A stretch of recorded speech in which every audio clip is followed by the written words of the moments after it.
सभी को मेरा नमस्कार और बहुत बहुत स्वागत है हमारे यूट्यूब चैनल सम्यक ज्ञान में। सम्यक ज्ञान में आज हम पढ़ेंगे हिंदी साहित्य का विकास और बौद्ध धर्म, जो बौद्ध धर्म से स्टार्ट हो जाता है गौतम बुद्ध जी के समय से, यानी बौद्ध धर्म के जो संस्थापक रहे हैं गौतम बुद्ध जी, उनके समय से स्टार्ट हो जाता है हमारा सिद्ध साहित्य। देखिए मैं बताऊँ, अभी जो जूनियर वाली भर्ती आने वाली है, जो जूनियर की भर्ती आने वाली है, एक दो दिन में उसका नोटिफिकेशन मिल जाएगा। उसमें क्या होगा, हमारे 100 प्रश्न होंगे हमारे भाषा के 100 प्रश्न होंगे और 50 प्रश्न होंगे हमारे सामान्य अध्ययन के।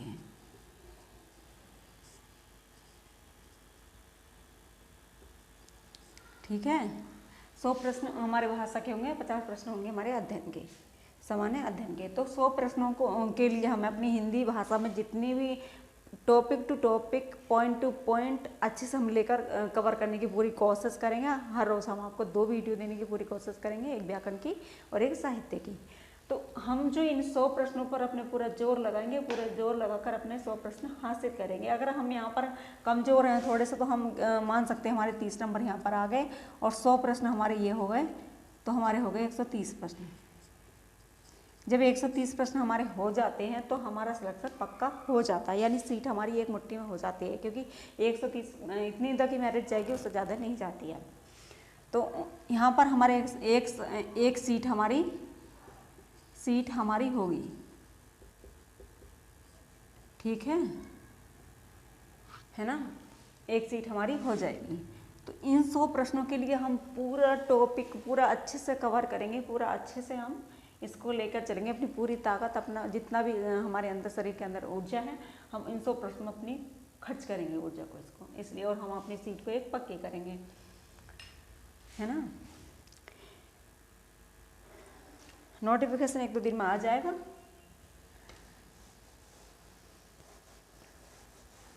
तो चलते हैं, हम देखते हैं हिंदी सिद्ध साहित्य के विकास के बारे में। तो हमारा जो एक परिवार होता था, हमारा परिवार होता था, परिवार का जो मुखिया होता था, परिवार का बड़ा मुखिया होता था, पूरी परिवार को एक जगह वो समेटे रहता था। यानी परिवार में पूरा बड़ा सदस्य हमारा पूरे परिवार का मुखिया होने के साथ साथ वो सारी जिम्मेदारी निभाता था और निभाते हैं, और पूरे परिवार को एक जगह इकट्ठा रखने की वो पूरी कोशिश करते हैं, है ना। तो पूरे परिवार जब एक जगह रहता है तो घर भी अच्छे से चलता है। तो जब मुखिया हमारे परिवार का नहीं रहता है, तो बड़े बुजुर्ग हमारे नहीं रहते, तो क्या होता है, परिवार टूटने लग जाता है। उनको समझाने वाला या कुछ मतलब ऐसा कुछ देखने को मिला है, तो परिवार का जो सदस्य हैं वो सब इधर उधर हो जाते हैं, टूटने लग जाते हैं, बिखरने लग जाते हैं। और ऐसा ही यहाँ पर भी हुआ है। गौतम बुद्ध जी के मरने के बाद, गौतम बुद्ध जी के नहीं रहने के बाद, ये भी क्या हो गया, हमारा भागों में बट गया। यानी हमारा जो भाग हुए, इसके जो भाग हो गए, ये आपस में जो सिद्ध साधक थे वो इनमें आपस में बंटवारा होने लगा। तो जब बंटवारा हुआ तो 2 भागों में उसको बटा गया, यानी 2 भाग उसके हुए, हीनयान एक महायान। हीनयान एक महायान। महायान हमारा विस्तृत गाड़ी कहलाया, यानी बड़ी गाड़ी, या फिर विस्तृत यान कहलाया हमारा, और हीनयान हमारा संकुचित यान यानी छोटी गाड़ी कहलाया। तो महायान को भी 2 भागों में बट गया, महायान फिर से 2 भागों में बट गया। तो 2 भागों में नहीं, एक ही भाग में मंत्रियान, या फिर उसका दूसरा नाम ही वज्रयान कह सकते हैं। मंत्रियान या वज्रयान उसको कह सकते हैं। मंत्रियान या फिर वज्रयान फिर एक भाग में फिर बटा, तो फिर वो कहलाया हमारा सहजयान। यानी वज्रयान को फिर एक भाग हुआ तो उसका हुआ सहजयान। ठीक है, अब ये 2 भाग हो गए, लोग आपस में इधर से उधर बट गए। वज्रयान का जो तत्व का प्रचार करने वाले वो प्रचार करने लगे। ऐसी मंत्रों के द्वारा जो सिद्धि का उच्चारण मंत्रों के उच्चारण के द्वारा जो सिद्धि प्राप्त होती है उन लोगों को, मंत्रों के द्वारा इन लोगों को जो सिद्धि प्राप्त होती है उसी को क्या कहलाया, वो सिद्ध कहलाया। यानी मंत्रों के उच्चारण, या मंत्रों के उच्चारण से समझ लो, या फिर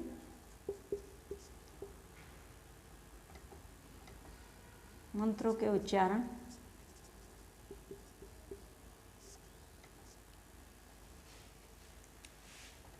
के द्वारा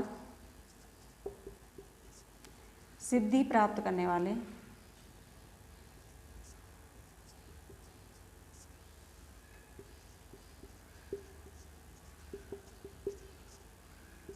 साधक जो साधक थे वे क्या कहलाए, हमारे सिद्ध साहित्य कहलाए। यानी मंत्रों के उच्चारण के द्वारा जो सिद्धि प्राप्त की थी उन्होंने, जो सिद्धियाँ प्राप्त की थी, सिद्धियाँ कैसे होती थी, जैसे आज कह सकते हैं हम जादू, लेकिन जादू नहीं था ये।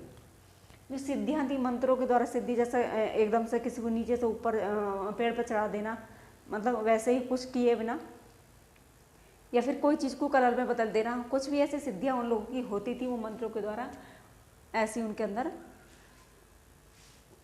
सिद्धियाँ प्राप्त हो गई थी उन्हें।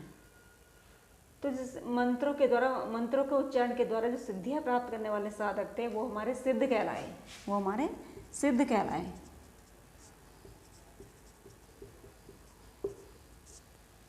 ठीक है, मंत्रों के उच्चारण के द्वारा सिद्धि प्राप्त करने वाले साधक जो थे वो सिद्ध कहलाए। और सिद्ध साधकों ने बौद्ध धर्म का वज्रयान, जो सिद्ध साधक थे ये वाले सिद्ध साधक जो वज्र तत्व का प्रचार करने वाले, जो प्रचार कर रहे थे वज्र तत्व का, उनमें जो जनसाधारण की जो भाषा निकली, जो जनसाधारण भाषा एक निकल के आई उन लोगों में, जनसाधारण के द्वारा जो इतिहास लिखा गया, उनके द्वारा जो जनसाधारण की भाषा बोल रहे थे वो, उनके द्वारा ही जो इतिहास लिखा गया वो हमारा सिद्ध साहित्य कहलाया, वो हमारा सिद्ध साहित्य कहलाया। अब राहुल शंकरदानी जी कहते हैं कि सिद्धों की संख्या 84 है। उन्होंने 84 सिद्धों के नामों का उल्लेख किया है, सिद्धों के नामों का उल्लेख किया, यानी उन्होंने राहुल शंकरदानी ने 84 सिद्ध बताए हैं। तो 84 सिद्धों में कुछ महिला योगिनी थी, 3 महिला योगिनी, उनका कम से कम 3 महिला योगिनी ऐसी थी जिनका नाम प्रमुख था, यानी मेखलाबा, लक्ष्मीकरा और मणिभद्रपा। तो लक्ष्मीकरा अगर पूछ ले जाए आपसे कि सिद्ध साधकों में महिला योगिनियों में जो राजकुमारी थी वो कौन थी, तो लक्ष्मीकरा राजकुमारी थी, वो उड़ीसा के राजा इंद्रभूत की पुत्री थी। यानी उड़ीसा के जो राजा थे एक इंद्रभूत की पुत्री थी वो लक्ष्मीकरा। मेखलाबा, लक्ष्मीकरा, मणिभद्रपा और कनकलाबा, ये 4 महिलाएं थी जिन्होंने हिंदी साहित्य का महिला लेखन आरंभ हमारा हो जाता है, यानी अपनी भूमिका उन्होंने अदा की है, यानी लेखन से अपनी भूमिका अदा की है उन्होंने। और वस्तुतः यहाँ से हमारा साहित्य में महिला लेखन का कार्य आरंभ हो जाता है। बस तो सबसे पहले जो देखने को मिला हमारा यहाँ से देखने को मिला है, जो सिद्ध साहित्य में महिला लेखन का जो कार्य आरंभ हो जाता है, महिला लेखन जो कार्य आरंभ होता है तो हमारा यहाँ से ही होता है। सबसे पहले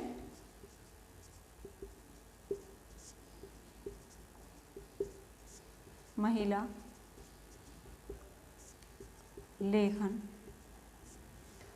का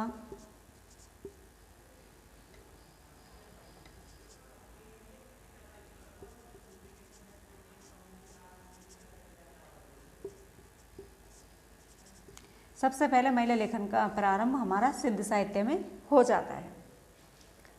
ठीक है, आगे चलते हैं।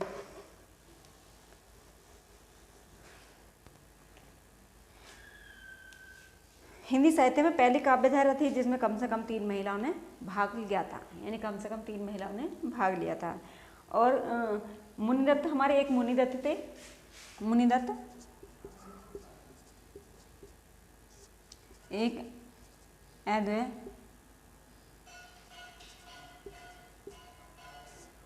ये 2 लोग थे, है ना, ये 2 लोग थे। इन्होंने क्या कहा है, सिद्धों की भाषा को संध्या भाषा कह दिया है। सिद्धों की भाषा जो थी, सिद्धों की भाषा संध्या भाषा कहा है इन्होंने। अगर प्रश्न में पूछ ले जाए कि संध्या भाषा का नाम किसने दिया है, तो मुनिदत्त और अद्वैय वज्र ने दिया है। अब संध्या भाषा क्या होती है, यह मन में प्रश्न उठ रहा होगा अभी कि संध्या भाषा क्या होती है। तो संध्या भाषा जो होती है वो साधनात्मक अनुभूतियाँ जो होती हैं, साधनात्मक अनुभूतियों को संकेत करने वाली प्रतीक भाषा होती है। यानी साधनात्मक अनुभूति, साधनात्मक मैंने बोला साधनात्मक, जो लोग अपने मन को शांत करके बहुत देर बैठे रहना, उन्हें एक तरह जगह पर साधना करना, तो क्या होता है, साधनात्मक अनुभूतियों को जो संकेत करने वाली भाषा होती है हमारी, क्या होती है, वो संध्या भाषा होती है। और सिद्ध साहित्य की भाषा कैसी थी, मगधी अपभट्ट थी। सिद्ध साहित्य की भाषा मगधी अपभट्ट थी। और संध्या शब्दों का बाहुल्य था उसमें, ये मुक्तक शैली में लिखा गया था। इसमें दोहा गीत आदि का प्रधान था, इसमें दोहा गीत आदि का प्रधान था। अब देखिए सिद्ध साहित्य का जो विकास होता है, सिद्ध साहित्य का विकास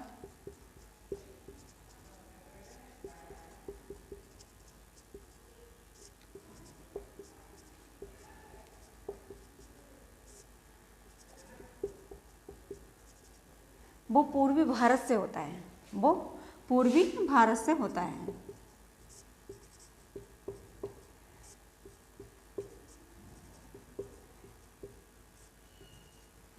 उसमें क्या क्या थे, हमारा बिहार, बंगाल, उड़ीसा और असम। अगर हमसे प्रश्न ये भी पूछा जाता है कि जो सिद्ध साहित्य का विकास होता है वो कहाँ से होता है, तो पूर्वी भारत से, बंगाल, बिहार, बंगाल, उड़ीसा और असम से होता है। बिहार, बंगाल, उड़ीसा और असम से होता है। आगे चलते हैं। अब जो उसका विकास हो गया तो देखिए उसको जो प्रकाश में लाने का काम जो सर्वप्रथम किसने किया था, सबसे पहले जो प्रकाश में लेकर आए थे, क्योंकि हमें किसी को इनके बारे में कोई जानकारी नहीं थी ना। जब समय बीता तो समय बीता किसी ने उसको जाना, पढ़ा, तो उसे प्रकाश में लाने का जो काम किया था वो हमारा 1916 ईस्वी में 1916 ईस्वी में हरप्रसाद शास्त्री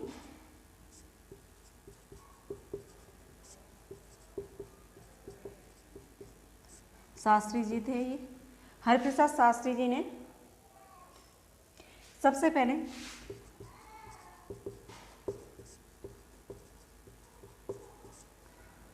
सिद्ध साहित्य को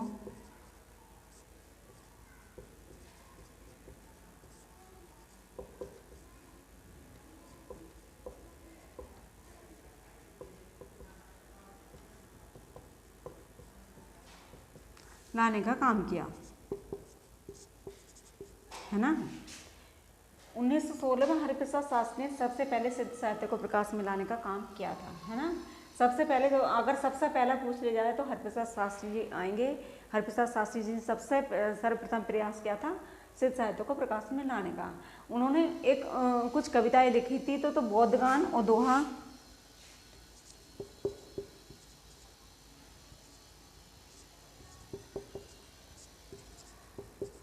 दोहा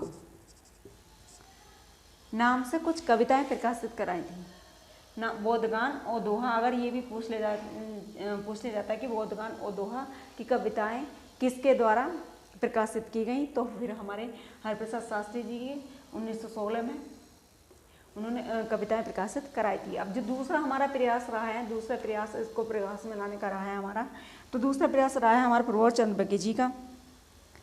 प्रबोध चंद्र बघेल जी का, प्रबोध चंद्र बघेल जी का दूसरा हमारा प्रयास रहा है। उन्होंने क्या करा था, तिब्बती पाठों के माध्यम से शास्त्री जी के अनावश्यक संशोधन किए थे। यानी तिब्बती जो पाठ थे, तिब्बती पाठों के द्वारा, तिब्बती पाठों के द्वारा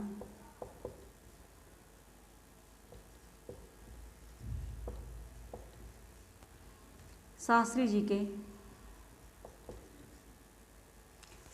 की जो कविताएं थी उनका संशोधन किया था उन्होंने। यानी उनको द्वारा से उनका जो उनमें कमियां रह गई थी, जो उन्होंने उनको नहीं निखार पाए थे, वो उन्होंने उनको संशोधन कर दिया था। और संशोधन और पाठोद्धार करके एक टीका सहित पुस्तकार उन्हें प्रकाशित करवाया था। अब तीसरा आता है हमारा, तीसरा जो प्रयास किया था हमारा राहुल संकटाई जी ने किया था। तीसरा प्रयास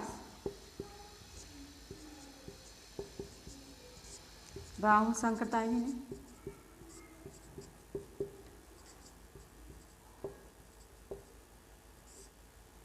ने किया था 1945 ईस्वी में। 1945 में राहुल संकटाई ने 1945 में तीसरा प्रयास किया था। यानी जो सिद्ध साहित्य को प्रकाश में लाने का काम जो किया था वो तीसरे नंबर के हमारे राहुल संकटाई थे।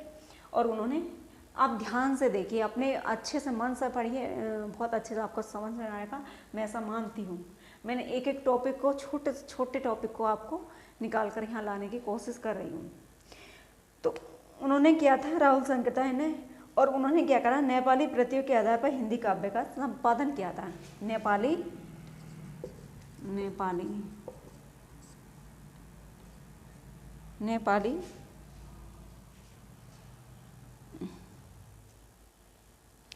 प्रतियों के आधार पर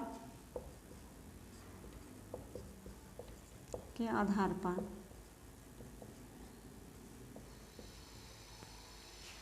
हिंदी काव्यधारा का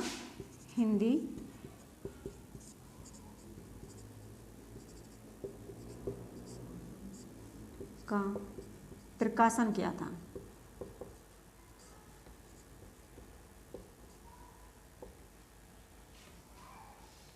यानी संपादन, सॉरी प्रकाशन नहीं, यहाँ पर संपादन होगा, संपादन किया था।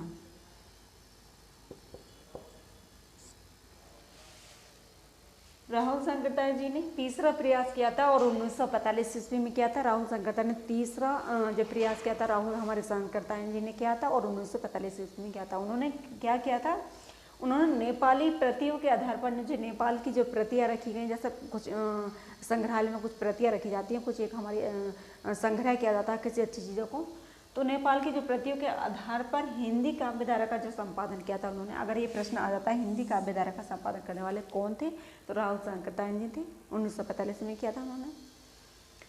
तो हिंदी काव्यधारा का संपादन उन्होंने किया था। और समग्र जो किया था, समग्र यानी पूरा हिंदी सिद्ध साहित्य था, उसका जो प्रकाशन करवाया था हमारा प्राच्यविद वेंडल ने किया था। जो पूरा संपादन किया था समग्र रूप का, समग्र साहित्य का, वो हमारे प्राच्यविद वेंडल ने कराया था।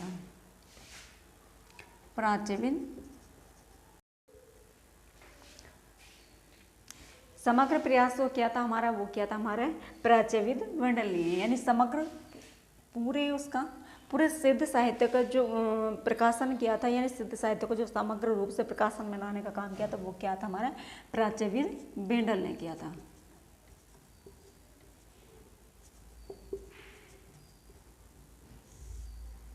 प्राच्यविद वेंडल ने किया था। और सिद्ध साहित्य की साहित्यिक देन, यानी सिद्ध साहित्य की साहित्यिक देन थी, वो इतनी ज़्यादा बढ़ गई थी कि उन्होंने चार्यपद को विविध राग रागनियाँ लिखकर परवर्ती गीति काव्यकारों को जयदेव जैसे विद्यापति, सूरदास आदि के मार्ग खोल दिए थे। और श्रृंगार को काम समन्वित बनाकर उन्होंने नाना कलाकारों का अंकन किया था। अब इसमें कुछ कवि थे हमारे प्रमुख, जैसे कि सरापा हैं, सबरपा हैं, लुईपा हैं, डोबिम्पा, कणापाद और कुकरीपा। सरापा हमारे राहुल शंकरताई बताते हैं कि हिंदी साहित्य के आदि कवि, सिद्ध साहित्य के आदि कवि, और सबसे जब सिद्ध साहित्य का आरंभ होता है हमारा सरापा जी से हो जाता है। तो जो सिद्ध साहित्य का आरंभ होता है हमारा सरापा से होता है। तो इन ध्यान से देखिए आप, इनके नाम के पीछे जो पा लगा हुआ है, इनके नामों के पीछे जो पा लगा हुआ है, वो एक पा देखने से मतलब पता चला होगा पा है क्यों, ये पा लगा क्यों है, ये किस लिए लगा है पा, तो ये है क्या, तो क्या है ये एक आदर सूचक शब्द है, एक आदर सूचक, एक आदर सूचक शब्द यानी संकेत है। इन लोगों को पा लगाने से, इन लोगों में मान्यता थी कि पा लगाने से हमारा आदर का भाव जो है बढ़ता है, आदर का भाव बढ़ जाना उनका एक संकेत मानना, ऐसा वो मानते थे। तो ये जो पा लगाओ, अगर प्रश्न पूछ लिया जाए, प्रश्न आ जाए कि जो सिद्ध साहित्य में पा शब्द का अर्थ क्या है, तो क्या होगा, आदर सूचक शब्द उसका अर्थ है। यानी सिद्ध साहित्य में पा का जो अर्थ है वो आदर सूचक संकेत है। कई बार प्रश्न आया भी है, देखने को भी मिला है। तो कल हम यहाँ से ही जितने भी हमारे कवि रहे हैं उनको topic to topic, point to point और अच्छे से हम कवर करते हुए चलेंगे, ताकि हम जो हमारी वैकेंसी है, जो हमारी भर्ती परीक्षा है, उसमें हम क्या करें, ज़्यादा भी ना तो करें तो 98 नंबर तो हम लाने की पूरी कोशिश करेंगे, यानी लाएंगे पूरी 98 नंबर तो हम ले आएंगे। अगर कुछ लोग कमज़ोर हैं तो 30 नंबर तो वहाँ पर ले ही आएंगे ना। अगर 30 नंबर वहाँ पर ले आते हैं, 98 ये हो जाते हैं, तो हमारे कितने हो जाते हैं, हमारे 128 नंबर हो जाते हैं हमारे। तो 128 नंबर अगर हमारे हो गए तो हमारा सिलेक्शन पक्का, यानी हमारी मुट्ठी में है, हमारे मजबूती, हमारी पकड़ हो गई है। तो 128 नंबर का जो स्कोर रखेंगे हमें 128 नंबर लाने की, उसको हम पूरी कोशिश करेंगे, पूरी जोड़ तोड़ पूरी मेहनत के साथ हम अपनी भर्ती प्रक्रिया में लग जाएंगे।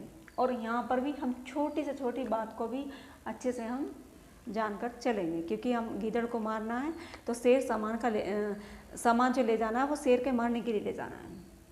ऐसा हमारे गुरुजी भी कहते थे कि अगर गीदड़ को मारना है तो सामान शेर का रखो,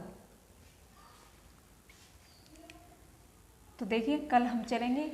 और मैं कहना चाहती हूँ कि आपसे एक रिक्वेस्ट है, निवेदन है कि वीडियो को ज़्यादा से ज़्यादा शेयर कीजिए, क्योंकि कोरोना काल के चलते लोग इतना फीस नहीं भर सकते जहाँ फीस चल रही है। बहुत बहुत फीस इस परीक्षाओं के लिए ली जा रही है। तो मैं चाहती हूँ जो मेरी फ्री ऑफ जो मेरा ज्ञान है उसको आप ज़्यादा से ज़्यादा बांटिए, ज़्यादा से ज़्यादा देने की पूरी कोशिश करिए। और मैं हिम्मत के साथ और अपनी मतलब पूरी कोशिश के साथ कह सकती हूँ कि आपको प्रश्न यहाँ से आपको मिलेंगे।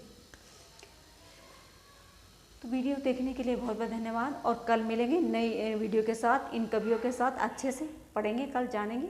तो तब तक वीडियो के देखने के लिए, तब तक के लिए आपको धन्यवाद।